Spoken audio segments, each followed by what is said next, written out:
Buenas tardes tengan todos, queridos hermanos. Estamos ahí una vez más en la casa del Señor. Y el mensaje tarde de hoy le hemos titulado Las riquezas inescrutables de Cristo. Las riquezas inescrutables de Cristo. Dice la palabra del Señor en nombre del Padre, el Hijo y del Espíritu Santo. Dice el apóstol Pablo: a mí, que soy menos que el menor de todos los santos, me ha sido conferida esta gracia de anunciar entre los gentiles, escuche bien, el evangelio de las inescrutables riquezas de Cristo. Amén. De eso que vamos a estar hablando, del evangelio de las inescrutables riquezas de Cristo. Amén. Oremos. Padre, te damos gracias de antemano por tu palabra, reconociendo que no regresará vacía, sino que nos animará a poder llevar a cabo esta función que llevó el apóstol Pablo. También nosotros nos corresponde, porque tenemos la comisión entregada de ir y predicar el evangelio a toda criatura. ¿Y qué evangelio? El evangelio de las inescrutables riquezas de Cristo. Ayúdanos, Señor, empodéranos para hacer tu voluntad y para poder ver más almas salvadas y entrando al cielo a celebrar lo que la semana pasada hablábamos, la gran fiesta evangélica. Ayúdanos en el nombre de Jesús. Amén. Así que estamos hablando hoy, un poquito más de énfasis por lo que ya vimos la semana pasada, acerca de la invitación global para todo el mundo a la gran fiesta. ¿Y cómo hacemos que llegue a la fiesta? Entre otras cosas es predicándose el evangelio, porque a Dios le plació, por la locura del evangelio, salvar a las almas. Él pudo haber puesto un cartel grande en el cielo: vengan todos, venid a mí los que están cargados, trabajados, está la fiesta preparada, ya todo está listo. Enviar un coro de ángeles, y de hecho, la única vez que usted ve a los ángeles proclamando, lo hicieron muy bien, por supuesto, es allá en Navidad, lo vamos a estar viendo próximamente en Navidad, cuando ese gran coro de ángeles apareció y los pastores en medio de la noche y les decían, anunciaban que gloria a Dios en las alturas, en la tierra paz y buena voluntad para con los hombres. Así que los ángeles tuvieron su tiempo también, y sabemos que dice la palabra de Dios que los ángeles anhelan esta obra que Dios ha encomendado a nosotros los hombres, primero los menos dignos de ser rescatados, porque traicionamos al Señor, porque nos dimos la tarea de alejarnos de Él y de hacer tantas cosas negativas contra Dios. Sin embargo, los ángeles estarán asombrados y como Dios va a hacer tantas cosas por esta gente que no se merecen nada, sencillamente. Pero no solamente nos ha dado la salvación, sino que nos ha encomendado, como dice Pablo ahí en 2 Corintios capítulo 5, nos ha dado un ministerio, el ministerio de la reconciliación, el ministerio de la predicación de la palabra, el ministerio de ir y hacer discípulos a las naciones, dejó también escrito el Señor Jesús. Amén. Al final de su evangelio en Mateo capítulo 28. Amén. Así que aquí Pablo reconoce una vez más, hablando que a la gente de Éfeso, los hermanos de Éfeso, les decía que dice: a mí, que soy el menor de todos los santos, se consideraba el menor, claro está, pues se ve que era blasfemador, era blasfemo, que era perseguidor de la iglesia, que tantas cosas malas que hizo. Sin embargo, decía: yo me considero el menor de todos los santos. Y por supuesto, en otra ocasión, en Timoteo le dice: yo soy el mayor de todos los pecadores, ¿ve? El menor de todos los santos y el chief, el mayor de todos los pecadores. Me ha sido a mí conferida esta gracia. Entonces entendemos que es por la gracia de Dios, no ha sido por derecho propio, no ha sido porque merecemos nada, sino por la gracia, todo pura gracia de Dios que nos ha alcanzado, y entonces nos ha dado esta gracia de anunciar. Cuando usted predica la palabra, no lo hace porque usted fue algo extraordinario, sino porque realmente a Dios le plació poner en ti, en mí, en vasijas de barro que somos, a Dios le plació poner ese evangelio, esa riqueza de gloria en nuestras manos. ¿Para qué? Para predicarla, para compartirla, porque realmente de eso se trata, de compartir de anunciar este mensaje de salvación a todas las personas que no conocen de Cristo. Y es sencillamente esto, es anunciar. Y bien decía Pablo: lejos esté de mí que yo, dice él, que le impuesta necesidad predicar el evangelio. Hay de mí si no predico. Así que así deberíamos sentirnos todos nosotros. Eso, no solamente la urgencia de que Cristo viene pronto y que es necesario hablar de Él porque ya viene, está a las puertas, es también sentir la presión interna que Pablo decía, que me es impuesta necesidad. Yo tengo que hacerlo. Si no hiciera esto, ¿qué otra cosa haría? No tengo sentido en vivir si no es para predicar el evangelio glorioso de Dios. Entonces quiero que te animes a que tú sepas que no solamente la urgencia externa de que Cristo viene, sino que debe haber también una tendencia interna, una pasión interna de que debes tener deseo de decirle a todo el mundo acerca de este gran Salvador. No ha habido otro gran Salvador en el mundo, solamente Cristo, y dio su vida por ti y por mí, y nos ha encomendado ahora ese ministerio de la reconciliación. Así que esas son las riquezas inescrutables de la gracia de Cristo. El Evangelio, hermano, sencillamente para todo el mundo, no hay duda de eso, ¿no? Es para los grandes, para los chicos, los ricos, los pobres, los blancos, los negros, los africanos, los de este lado del continente, para todo el mundo que esté sobre la raza humana, que esté sobre esta tierra, es el Evangelio glorioso. Que inicialmente fue revelado a los suyos, usted lo sabe, los suyos no recibieron, a los judíos, por eso Pablo fue encomendado a llevar la palabra entre los gentiles. Y también a Pedro le dio también esa oportunidad cuando se encontró ahí con Cornelio a mostrar la poca, ir rompiendo las barreras raciales y de aquella época para entender que el Evangelio es para todo el mundo. Hay una universalidad.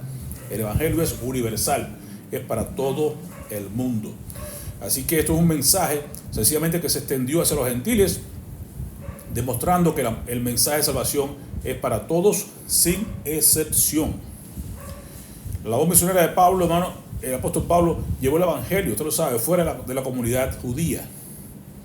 Él predicó toda Asia Menor, llenó todos los lugares aquellos del Asia Menor, y se supone que hasta España llegó el mensaje del apóstol Pablo, de ahí ha llegado al resto del mundo, porque realmente fue una explosión. Se predicó en todas las ciudades, sobre todo allí en todas las ciudades que había bajo el imperio romano, porque aquel entonces el gran imperio que había era Roma. Así que y de ahí salió todo lo demás. Así que también esto incluye a la comunidad cristiana, lo incluyó nosotros. Este proceso de promoción promovió la inclusión y la diversidad en la comunidad cristiana, integrando a personas de diferentes orígenes. Usted ve como el Evangelio, y usted lo ve, por ejemplo, allá en Apocalipsis, capítulo 7, que estamos frente al trono de la gracia de Dios, y entonces pues habla acerca de que había una multitud que nadie podía contar, millones y millones y millones de personas, que dice de toda raza, de toda tribu, de toda nación. Así que es inclusive, es para todas las razas, para todas las naciones, para todas las tribus. Así que va a ser una fiesta gloriosa cuando estemos allá en el cielo. Allá en el cielo, ¿verdad? Estaremos gozándonos de esa riqueza, del resultado de esas riquezas de Cristo. Las riquezas de Cristo son riquezas espirituales ilimitadas. Bien lo dice el apóstol Pablo, ahí en el mismo capítulo 1 de Efesios, que nos ha bendecido con toda bendición espiritual en los lugares celestiales. Las riquezas de Dios de Cristo son ilimitadas. Gracia sencillamente significa eso. Alguien ha puesto eso con acróstico. Gracia. Gracia es en inglés, ¿no? Dice God riches, como que dice grace. Yeah, God riches at Christ's expense. Así es. Las riquezas, la gracia sencillamente son las riquezas de Dios a expensas de Cristo. Es decir, que Cristo es la expresión máxima de esa gracia de Dios, porque gracia es regalo, es un don. Entonces Dios nos dio a su Hijo unigénito, y esa es la abundancia, y en Él está esa riqueza. Así que gracia no es más que esa expresión de la muestra de Dios hacia nosotros al darnos a Cristo. Las riquezas son espirituales y son ilimitadas. El Evangelio revela que los creyentes tienen acceso ilimitado a la abundancia espiritual, ¿verdad?, a través de Cristo. Y la profundidad de su gracia y de su amor, ya saben, son insondables. También dice Pablo, las inmesurables. Por eso hablamos de esta palabra, inescrutables, insondables y inimaginables. Es decir, no se puede medir la riqueza de la gracia de Dios mostrada en Cristo Jesús, lo cual llena toda vida, la vida de todos los creyentes. ¿De qué? De esperanza y de paz.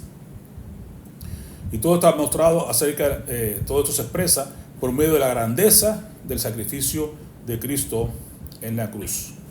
Usted conoce el sacrificio de Jesús, nos invita a nosotros a una reflexión, a pensar sobre la grandeza. Qué inmenso amor, ese bello himno, amor, qué inmenso amor, ¿verdad? Cuando usted se da cuenta que Dios de su gloria del cielo mandó a su Hijo morir en la cruz por cada uno de nosotros para mostrarnos amor por ti, por mí, por todos murió. Por ahí que va, así que va el himno que cantamos en la iglesia, ¿verdad? Nos ayuda a reflexionar sobre ese grandioso amor de Dios, ese regalo de salvación que es para toda la humanidad.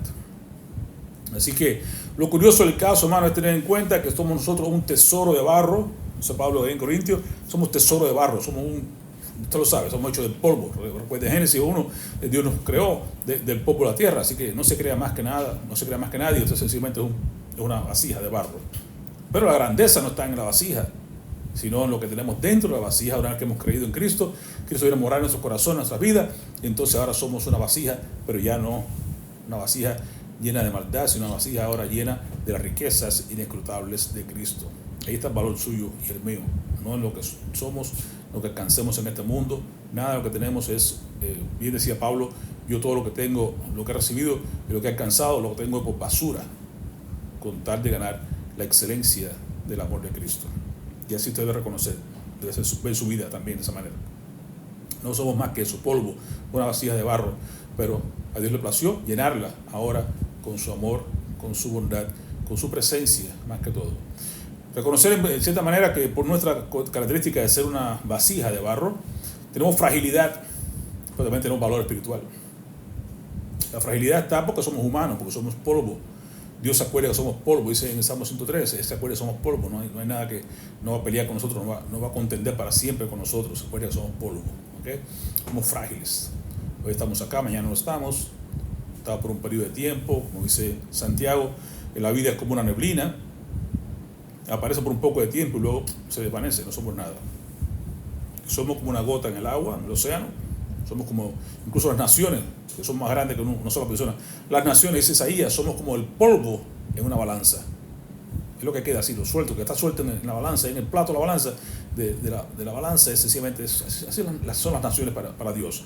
Imagínese usted que será una sola persona. Somos nada, como el humo. Somos frágiles. Así es. Pero al mismo tiempo tenemos un valor, y el valor viene de lo espiritual, lo que Dios ha puesto en nosotros. Porque alberga, el valor inmenso que alberga en nosotros es porque albergamos en nosotros esa presencia de Dios. Es lo más que tiene valor, todo lo demás es polvo. Así que somos portadores de la luz divina. Y aunque imperfectos, aunque frágiles, aunque nada, aunque polvo, aunque humo, aunque neblina, sin embargo somos seres humanos que podemos portar la luz y el poder de Dios según la enseñanza bíblica. Dice que somos lumbreras, ¿okay? Tenemos que ir y llevar el evangelio a toda nación. Somos lumbreras de Dios, somos hechuras suyas, somos, como te digo, el poema de Dios, somos ya la corona de la creación, somos exactamente algo que a Dios le place, donde Dios recibe gloria, recibe honra, cuando tú y yo somos capaces de comportarnos como Dios espera de nosotros. De ahí viene entonces que debemos expresar humildad y poner en práctica esa potencia que tenemos interiormente en nosotros. El concepto invita a reconocer la humildad, que no somos nada sin Dios, separados de Dios, como dice Juan 15, no somos nada, pero en Cristo, dice Pablo en Filipenses, somos más que vencedores, 4:13 de Filipenses.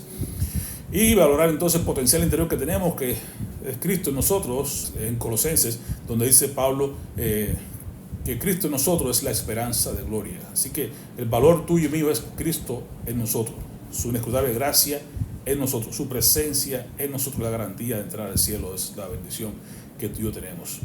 Así que eso es lo que da la potencia interior y nos hace ser humildes, que no depende de nosotros, nuestra fuerza, de nuestra nada, depende sencillamente de que Cristo está en nosotros.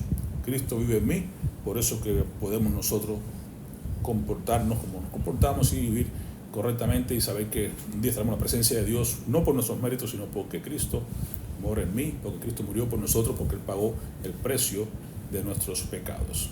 Y nos ha cubierto su justicia, santidad, la cual nos hace estar aceptos delante de Dios por medio de la fe en Cristo Jesús. Así que eso es importante porque hay que reconocer que la grandeza de la inescrutable gracia de Dios nos enseña que la salvación no es por obras, sino por gracia. La salvación es un regalo divino, Dios nos ha dado, depende de Dios, no de nosotros. Viene dependiendo de la generosidad, el corazón de Dios para con nosotros. Nos vio en nuestra condición, nos vio muertos en nuestros delitos y pecados y nos dio a Cristo para que fuéramos ahora salvos y parte de su familia. La importancia de la humanidad, Dios reconoce que la salvación no depende de las acciones humanas, nadie puede hacer nada para poder alcanzar el favor de Dios, sino que fue Dios mismo que tomó la iniciativa y vino a este mundo para tomar nuestro lugar y ofrecieron la entrada al cielo. El sacrificio es insustituible. Lo que Jesús hizo no se puede comparar con nada que el hombre pueda hacer. Ningún esfuerzo humano puede reemplazar el sacrificio de Cristo, por lo que nadie puede jactarse de sus actos. Yo decía ahí en Efesios 2:9, no por obras para que nadie se gloríe. Es por gracia y eso es de Dios, es un regalo de Dios, es por la fe en Cristo Jesús y no por obras. Amén.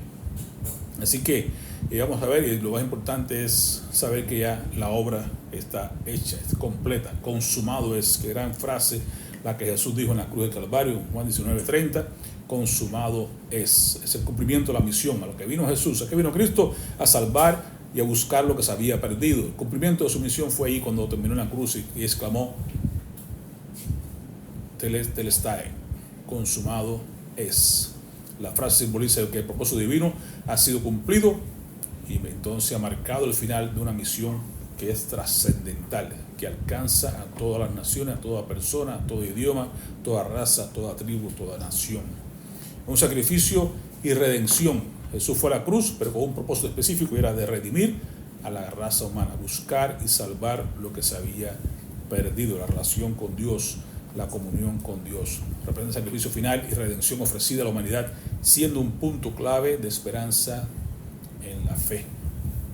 Y la esperanza es el cierre completo, que cuando estemos allá ya no habrá necesidad de esperanza, porque ya veremos cara a cara cómo fuimos hechos, ya veremos cara a cara a qué fuimos llamados, y entonces solamente, como bien dice Pablo, la fe, la esperanza, el amor. La fe nos lleva hacia allá, la esperanza nos mantiene ahí mirando hacia arriba, pero ya cuando lleguemos allá ni hace falta fe, ni hace falta esperanza, solamente amor, seguir amándonos unos a otros, seguir amando a Dios con todo nuestro corazón, toda nuestra mente, nuestra alma y con todas nuestras fuerzas. Amén. Así que considerado un mensaje de esperanza, el Evangelio glorioso de Cristo, un mensaje de esperanza y cierre, enfatizando la importancia de la entrega y el propósito divino. Y esto lo hacemos viviendo vestidos con la justicia de Cristo Jesús. Cristo nos ha vestido, tomó nuestro pecado ahí en la cruz del Calvario y nos dio ahora su justicia a nosotros. Amén.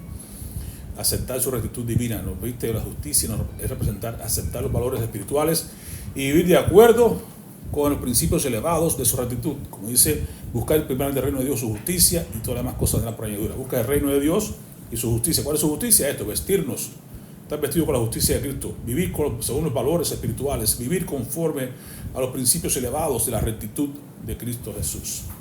Con esa compasión y esa humildad que Dios espera a cada uno de nosotros, ser manso y humilde, como dice su palabra, así aprendemos de Él. Tener compasión los unos por los otros, aquellos que se pierden, aquellos que están sin Cristo. Adoptar la justicia divina, eso nos mueve a dejar atrás el egoísmo y actuar con compasión y humildad. Y sobre todo ser íntegro en nuestras relaciones, porque la justicia inspira a vivir con justicia, con integridad, reflejando amor y equidad en todas nuestras relaciones. Así que, ¿para qué vino Cristo, hermano? Cristo vino para salvar, vino para buscar y salvar lo que se había perdido. Juan dice allá en Lucas 19:10, porque el Hijo del Hombre ha venido a buscar y a salvar lo que se había perdido.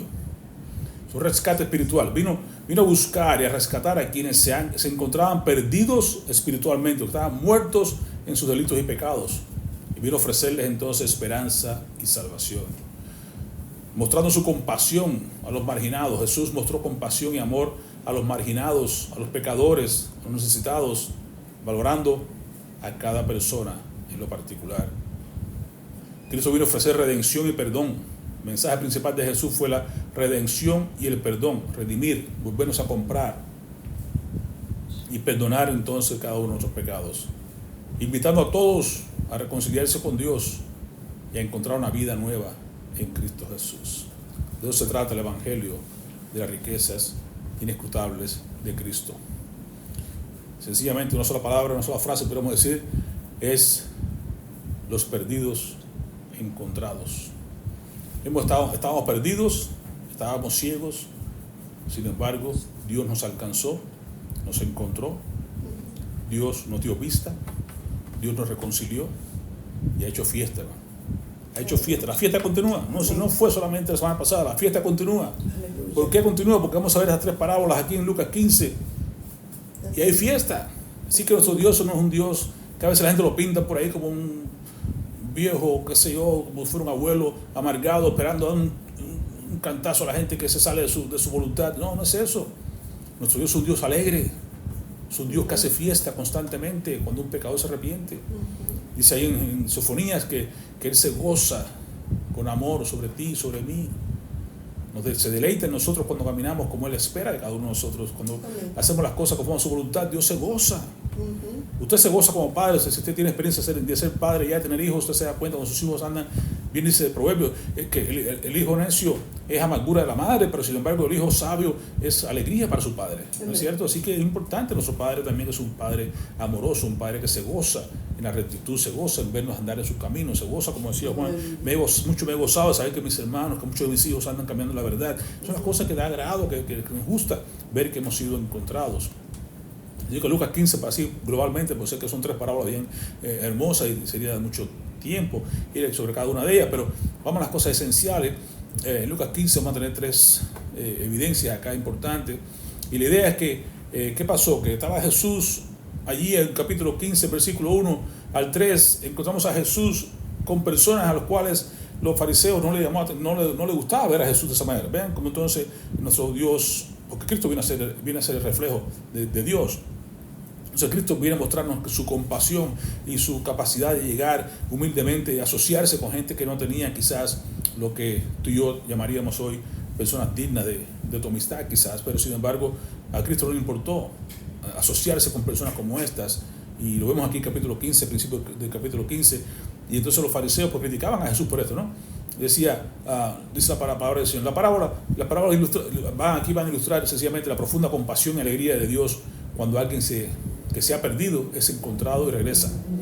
Y Jesús va a hablar entonces sobre la compasión infinita de Dios, nos va a mostrar acerca del valor del arrepentimiento, y cada parábola enfatiza la importancia y el valor del arrepentimiento, independientemente de las situaciones o del pasado de esa persona. No importa, Dios no tiene en cuenta nada que tú tienes, sino lo que ha pasado contigo, sino que te dice como la mujer aquella que fue sorprendida en adulterio: vete y no peques más, no importa lo que tú has hecho. La mujer samaritana ahí en el pozo, tiene 5 maridos, olvídalo, vamos ahora a comenzar de nuevo. Sí, la idea del perdón comienza aquí con Cristo como da una nueva oportunidad, el poder del perdón. Así que las historias que muestran acá, vamos a ver entonces el poder transformador del perdón, del amor incondicional que se ofrece a quienes regresan.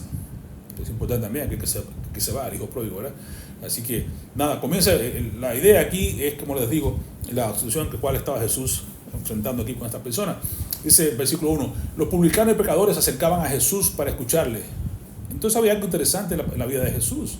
Cómo estas personas que eran pecadores, que eran publicanos, ¿por qué se acercaban a Jesús? ¿Por qué no se acercaban a los fariseos? ¿Por qué? Porque los fariseos venían a criticarles, a decirles cosas que... Entonces no encontraban ahí un abrigo, no encontraban compasión en aquel lugar. Sin embargo, con Jesús se acercaban. A Jesús se acercaban los niños, a Jesús se acercaban a la gente con problemas, a Jesús se acercaban a todo tipo de personas, porque había algo interesante en la persona de Jesús.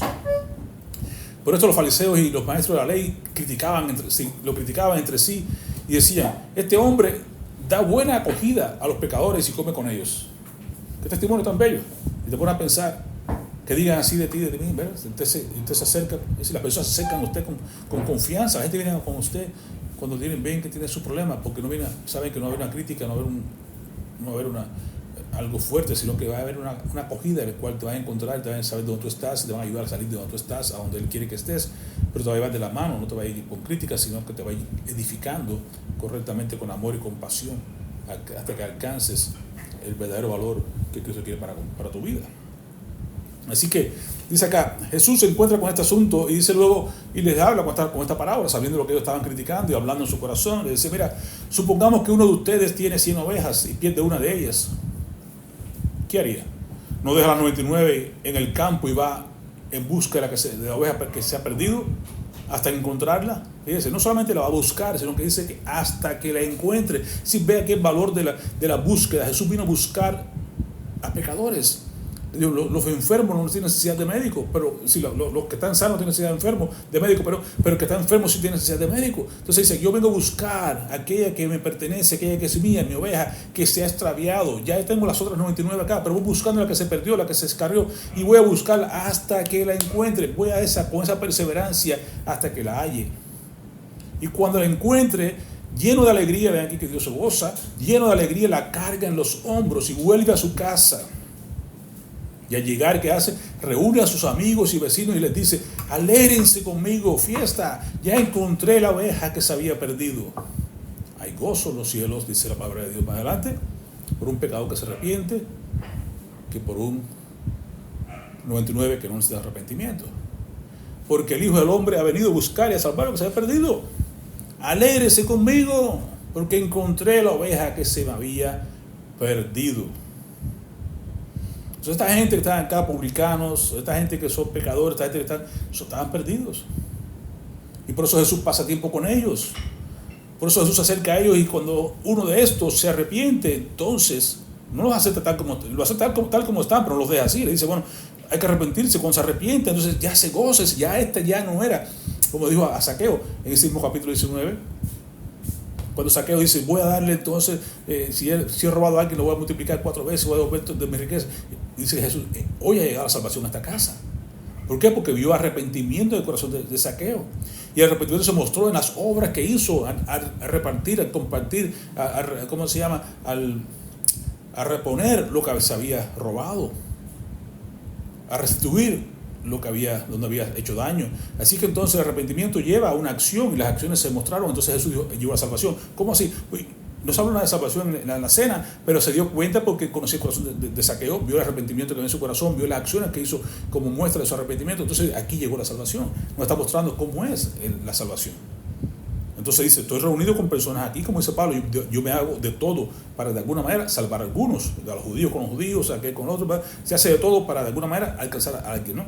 Y Jesús se reunía con todo el mundo, con toda clase de personas, pero ahí el que se arrepintiera, ahí el que cambiara su acción y que pusiera su fe en Jesús, a este lo consideraba entonces una oveja del Señor. Y decía, me alegro ahora de encontrar a esta persona que estaba perdida, que estaba muerta, que estaba alejado de la ciudadanía celestial y de todas las promesas. El Hijo de Dios vino a buscar y a salvar lo que se había perdido. Así que sigue la segunda parábola, dice luego, mira, o qué mujer que tiene 10 dracmas, sería como un salario más o menos de un día, se pierde una dracma y no, ¿qué hace? Ya se me perdió, no importa, no pasa nada. No, enciende una lámpara, barre toda la casa y busca, como con diligencia, busca hasta encontrarla. Tal como aquel que perdió la oveja, sale a buscarla, persigue. Hay un himno nuevo por ahí, bien bonito, de igual que que no hay barrera que el Señor no pueda romper, no hay oscuridad que no pueda alumbrar, no hay lugares que buscando la oveja hasta alcanzar. Así que de esa manera, así como Dios buscó, como este hombre busca la oveja, así como esta mujer barre y limpia y busca en todos los rincones hasta encontrar su dracma. Es lo que quiero usted vea, lo que hay en el corazón del Señor, la compasión de Dios para contigo, cómo Dios quiere buscar a los pecadores, cómo tú y yo tenemos que correr tras las personas, buscar la manera de alcanzarlos y hablarle a las personas con esa misma intensidad, con esa pasión, ese mismo deseo, hasta encontrarlos. Y cuando la encuentra, ve el paralelo con la primera, y cuando la encuentra, reúne a todas sus amigas, vecinas, diciendo, gozaos conmigo, hagamos fiesta evangélica, hagamos fiesta una vez más. ¿Por qué? Porque yo he encontrado la dracma que se me había perdido. Entonces te diría, no es más importante para Dios que una dracma, un alma que se salve. No es más importante para Dios un alma que se salve que una oveja que se pierde. Son animales, son posesiones materiales, son cosas totalmente diferentes, pero ve el gozo que produce una persona cuando le encuentra lo perdido, cómo va a ser también igual con Cristo y con Dios y contigo y conmigo y con los ángeles en el cielo, cómo se sienten contentos y regocijan contigo y conmigo cuando vemos a un pecador que se arrepiente. Por eso dice Jesús una vez más acá, en el 7 lo decía, y acá después de esta, en el versículo 10, así os digo que hay más gozo delante de los ángeles de Dios por un pecador que se arrepiente. Y hay gozo en los cielos por un pecador que se arrepiente. Vean lo que pasa, el compromiso, lo que sucede cuando uno algo que estaba perdido se encuentra. Hay gozo en la persona que la encuentra, y en los cielos por un pecado que se arrepiente hay más gozo todavía. El tercer caso que narra acá la parábola de Juan 15 es del hijo perdido, hijo pródigo. ¿Quién se perdió? Ya no la oveja, ya no la posesión material. Ahora vamos más al grano. Ya Jesús va subiendo la tonalidad. Necesitamos ahora hablar de la persona, realmente del alma, a lo que yo vine.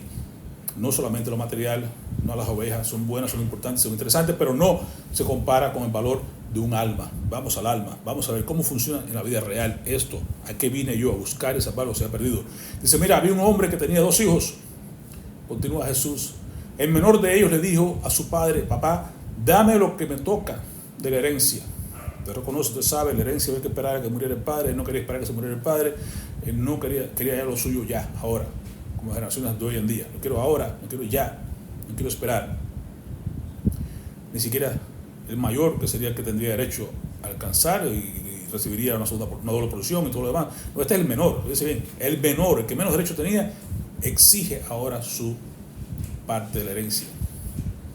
Y el padre, sin reprocharle, sin decirle nada, ok, solo tú quieres, pues ahí está. Así que el padre repartió sus bienes entre los dos, su hijo menor y el grande. ¿Okay? Poco después el menor juntó todo lo que tenía y se fue a un país lejano, y allí vivió desenfrenadamente y derrochó su herencia. Aquel que se aparta, aquel que se aleja del Señor, aquel que cree que todo está bien, lejos de la presencia de Dios, debajo de la cobertura divina. Oh, hermano, eso es un estado peligroso. La gente a veces me decía, muchas veces cuando allá estábamos ministrando en las cárceles, y las personas ya no estaban a punto de salir, algunos de ellos decían, no, yo me voy, además que sabe qué tipo, me voy de estado, me voy de Florida, me voy para otro lado, o es que este estado, y decía, yo preguntaba, ¿y cuál es el peor estado para vivir? Me decían cualquiera, aquel, otro. Y yo le preguntaba, ¿y cuál es el mejor estado para vivir? No, aquel, vivan, qué sé yo, California, no sé, Oregon, me decían. Yo siempre decía, mira, el mejor estado para vivir es en la presencia de Dios. Usted viva justamente como Dios dice, vivir humildemente delante del Señor, andar rectamente, amar justicia y obedecer a Dios es lo importante. Es el mejor estado que te puede estar. Separado de Dios no es ningún estado, no es estado físico, no es ningún lugar que te encuentres, porque donde quiera tú vayas vas contigo. Mientras tú no cambies tu vida, mientras tu vida no sea dirigida por Dios, donde quiera tú vayas va a ser un estado malo. Y el estado ese que la gente dice estoy apartado es un estado malísimo, peor todavía. Cuando digo a la gente estás apartado, es un estado horrible, no puedes vivir apartado de Dios. Por él no puedes vivir, sobre todo, tú puedes vivir por un tiempo apartado de Dios, pero eso no es suficiente. Es como vivir, es como la idea de lanzarse de un avión y no tener paracaídas. Por un ratito va a ser, estás volando y te sientes bien, que bien se ve todo desde aquí arriba, bonito, ver a la tierra, veo qué bonito, es como andar en un dron, no sé qué, pero al rato va a escracharte, va a caer al piso.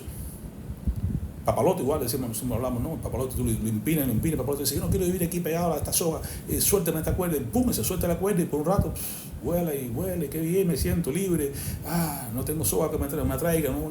Muy bien, te hace que se cracha. Vivir lejos de la ciudadanía celestial, vivir lejos de Dios, vivir apartado de Dios, hermano, es horrible. Vemos este caso, este pobre hombre se fue y mientras tenía dinero, mientras todo iba bien, fantástico, le sobraba los amigos, le sobraba todo. Cuando Tim tenía, Tim valía, cuando Tim no tiene, Tim no vale. Así tenemos acá este hombre por un tiempo, disfrutó, lejos de su padre, lejos de todo. Vivió desenfrenadamente y derrochó toda la herencia que tenía. Pero cuando ya hubo gastado todo, cuando se quedó sin nada, cuando llegó al final del camino, al hondo del pozo, cuando ya no podía andar más para abajo porque llegó al final, llegó al fondo, el único lugar que le quedaba era mirar hacia arriba, y el lugar correcto, mirar hacia Dios. Cuando ya lo había gastado todo, sobrevino una gran escasez, y así nos viene cuando estamos lejos de Dios. Por un tiempo bien, pero después viene una gran escasez en la región, y que hizo, y comenzó a pasar necesidad. Y ahí comienza a reflexionar entonces, porque dice, la persona tiene que llegar a reconocer que es pobre en espíritu, llegar a reconocer que su necesidad de Dios. Si la persona no llega a un estado en el cual reconoce que necesita de Dios, no va a buscar de Dios, porque nadie busca a Dios. La palabra enseña, nadie busca a Dios, no hay ni siquiera uno, no hay nadie que busque las cosas de Dios. Pero Dios dice, cuando tú estás entonces en necesidad, cuando tú te reconoces tu condición de bancarrota espiritual, cuando tú sabes que llegaste al final de tu vida, que estás al final del camino, al fondo del pozo, que no te queda más que mirar hacia arriba, ese momento entonces de tú decir, voy a buscar a Dios, es el momento de reflexionar, es el momento de gritar, es el momento de volver en sí, como hizo este muchacho. Es muy triste estar lejos de la presencia de Dios. Porque sigue diciendo acá, este hombre se arruinó, se arrimó a unos ciudadanos de aquella tierra, la cual le envió a su hacienda. ¿Para qué? Para que apacentara cerdos, cosa horrible para los judíos. Los judíos no querían saber nada de cerdos, ni siquiera comían la carne de cerdo, ni los criaban. Era una abominación, solamente aquellos que estaban, los gadarenos criaban cerdos, pero se habían quedado al lado del río. Pero los demás no, para ellos abominación. Y llegó al punto que dice, deseaba llenar su vientre de las algarrobas, de la paja, de la comida que daban a los cerdos, pero nadie le daba ni siquiera esto. Y este es el punto, volviendo en sí. Tiene que haber un momento de quiebre, tiene que haber un momento de reflexión, tiene que haber un momento de cambio en la vida de esta persona para poder correr hacia Cristo, de arrepentimiento real, genuino. Dice, volviendo en sí, dijo, ¿cuántos jornaleros en casa de mi padre tienen abundancia de pan y yo aquí perezco de hambre? Te dice, tomó la decisión, no solamente en su corazón creyó, en su corazón reflexionó, en su corazón ya se convirtió, pero en este momento ahora toma una acción y dice, yo me levantaré, iré a mi padre y le diré, Padre, he pecado contra el cielo, contra ti. Ya no soy digno de ser llamado tu hijo, hazme como uno de tus jornaleros. Y tomó la acción y levantándose vino a su padre. Y lo veo el caso, entonces aquí cambia la imagen hacia Dios, hacia el Padre Celestial. Y este hombre, representando a Dios, el Padre de este muchacho, dice que no estaba allí para decirle, ¿sabes qué? Tú, después que derramaste todo, derrochaste todo, ¿dónde estabas? ¿Qué hiciste? ¿Por qué no llamaste? No, nada de eso. El Padre estuvo todo el tiempo buscando, mirando a la esquina a ver cuándo llegaba, a ver cuándo regresaba. Y estando lejos todavía, dice que el Padre lo vio y se conmovió, porque el Padre estaba listo para recibirlo. Así como yo le digo a las personas que están fuera de Cristo, vente a Él, les vas a encontrar donde siempre, ahí en la cruz del Calvario, con los brazos abiertos, extendidos, esperándote que regreses a Él, porque Él te dice, regresa, ven a mí, pecador. Y estando Él todavía lejos, vino, lo vio el Padre y conmovido, la misericordia de Dios, conmovido, dice, de cuando se mezclan estas dos cosas, el arrepentimiento, por un lado, un arrepentimiento genuino del Hijo y una compasión inmesurable del Padre, una inescrutable gracia de parte de Dios. Entonces combina todo esto y surge entonces la gran reconciliación y luego la gran fiesta, la gran celebración. Y su hijo mayor estaba en el campo y cuando vino y llegó cerca de la casa, oyó la música y las danzas, la gran fiesta. Y llamando a uno de los criados le preguntó, ¿qué era aquello? Y le dijo, tu hermano ha venido y tu padre ha hecho matar el becerro gordo. Cogió lo mejor, lo más grande que había en la casa, lo hizo. Mandó a hacerlo, por haberle recibido bueno y sano. Entonces se enojó y no quería entrar y salió cortando a su padre y le rogaba que entrase.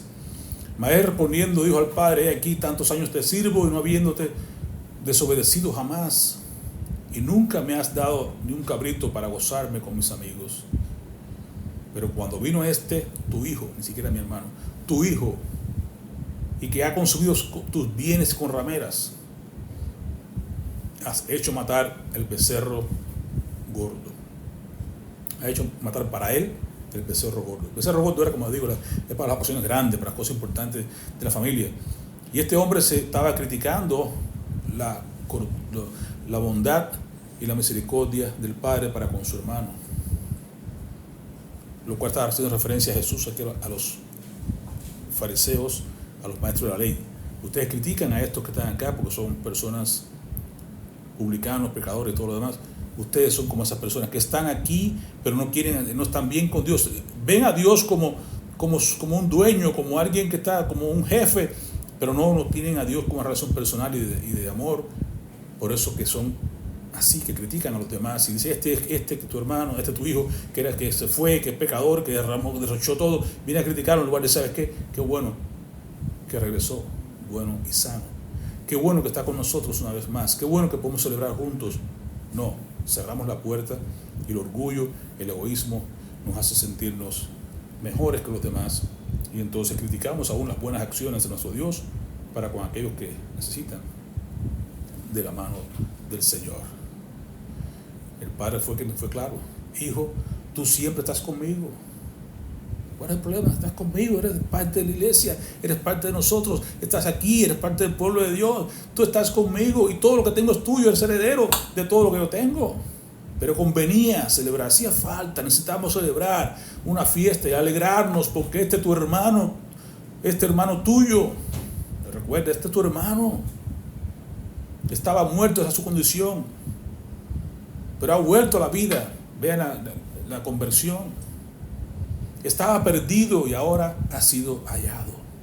El plan de Dios completo. Vino a buscar y a salvar lo que se había perdido. Estaba perdido, ahora fue hallado. Pero incluye arrepentimiento, incluye que venga en fe correctamente. No importa lo que haya hecho, ahora es que realmente ha sido convertido, ahora es que realmente ha venido arrepentido, ahora es que realmente valió la pena. Porque dice, este hermano tuyo estaba muerto y ha vuelto a la vida. Resurrección. Estaba perdido y lo hemos encontrado. Las riquezas de Dios es para que constantemente hagamos fiesta cuando un pecador se arrepiente.